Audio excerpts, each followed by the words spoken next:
Hello everyone, welcome to ValueVideoz. Today I'm going to explain you the concept of Telnet on ASA. As you can see in the topology over here, we have one ASA and three different routers.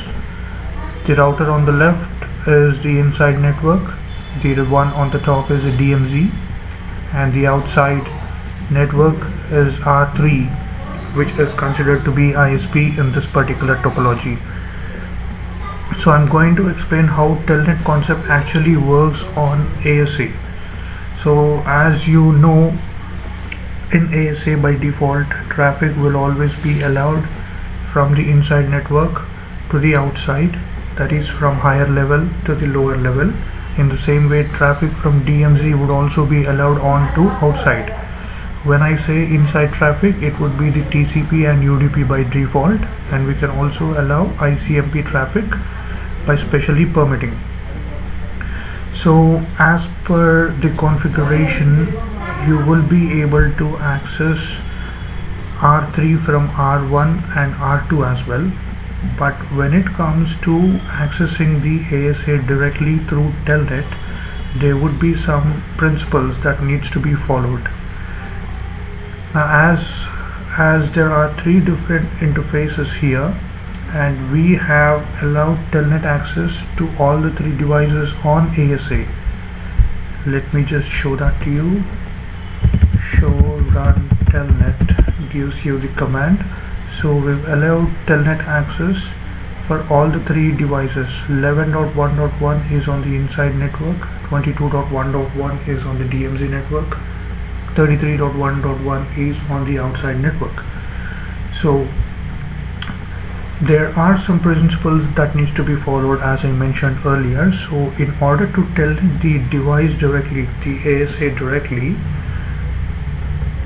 always when there are multiple interfaces, the interface with the least security level will never be able to telnet the device. So that is one of the important rules that needs to be kept in mind. For example, let me try to telnet ASA from the inside device. So the inside IP address, inside interface IP address of ASA is 11.1.1.2. Password would be the default one, Cisco.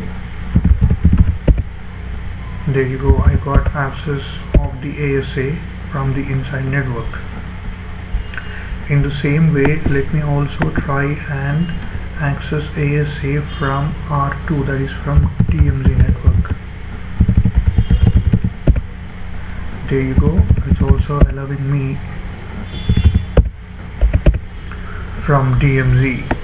But when I try and access ASA from R3, that is from the outside network, there you go, it's not permitting me to take the Telnet access from the outside interface. The reason is the security level for outside interface is 0, so that is the least interface with the least security level, and you will not have access to the device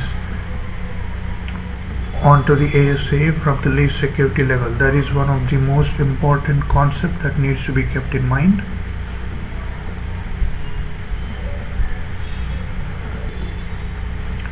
Some of the other concepts related to Telnet on ASA are, now do not consider three interfaces to be enabled on ASA. Just assume that there is one particular interface on ASA, which would not really be the case in real time. There would be at least two interfaces that would be connected. One would be inside and the other would be outside. But assume that there is only one interface connected.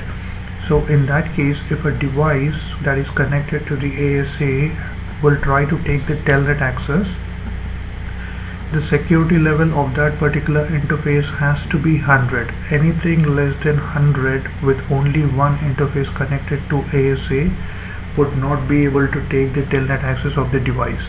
So that is one another very important concept when it comes to the Telnet access on ASA.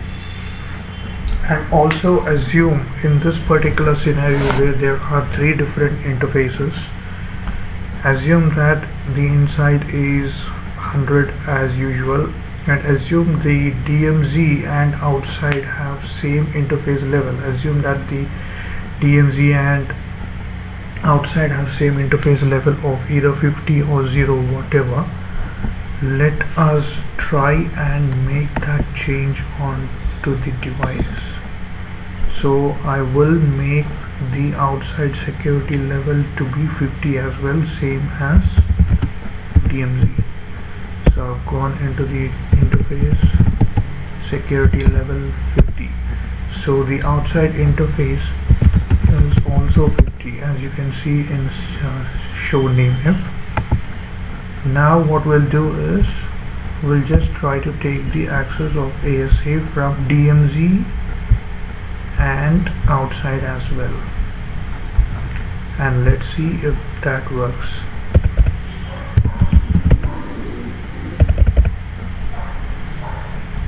I'm trying to take the Telnet access of ASA right now.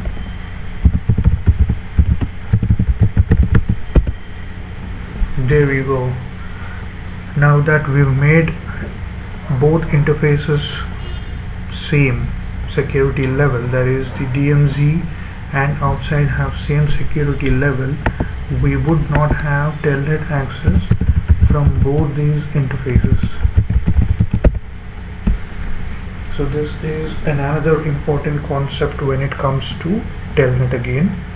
So if there are three interfaces, that is if there are multiple interfaces, and if there are interfaces with same security level, then both those interfaces will not have the access to the Telnet. Only the inside interface, in this case R1, will have the access to the ASA.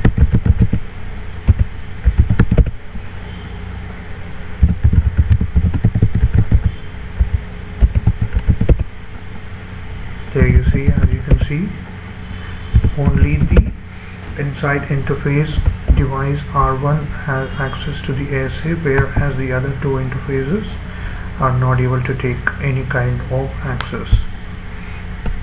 And one another important thing is there can only be 16 simultaneous Telnet sessions that would be possible on ASA. You would not be able to take more than 16 Telnet sessions simultaneously. So that is one another very important concept that needs to be kept in mind. So these are some of the important points, but when it comes to SSH, there would be no such restrictions. You would be able to take SSH access from any device once the username and password has been set up. You would be able to take access with no issues at all, and there are unlimited SSH sessions that would be possible. So I hope this has really been helpful for you. Thank you very much for watching ValueVideoz. You have a nice day. Bye bye.